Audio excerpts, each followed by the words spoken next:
আজকে বলবো এক চালাক শিয়াল এবং বোকা কাকের গল্প স্টোরি।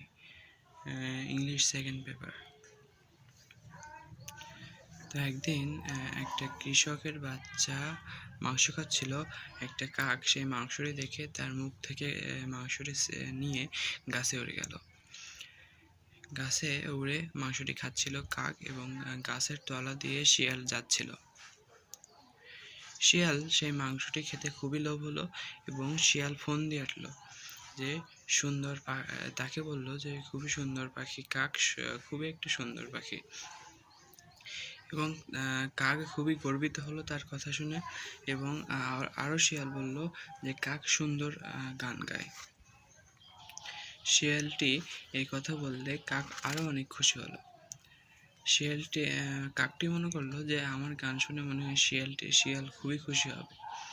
আর যেই না কাক গান গাইতে গেল, সেই তার মুখ থেকে মাংসটি পড়ে গেল। মাংসটি পড়ে যাওয়ার সাথে সাথেই মাংসটি বুদ্ধি করে শিয়াল দ্রুত নিয়ে নিল। তাইলে এই গল্প থেকে বোঝা যায় যে জ্ঞান ছাড়া সৌন্দর্য আর অহংকার দুটোই অকেজ। কাক বোকামির জন্য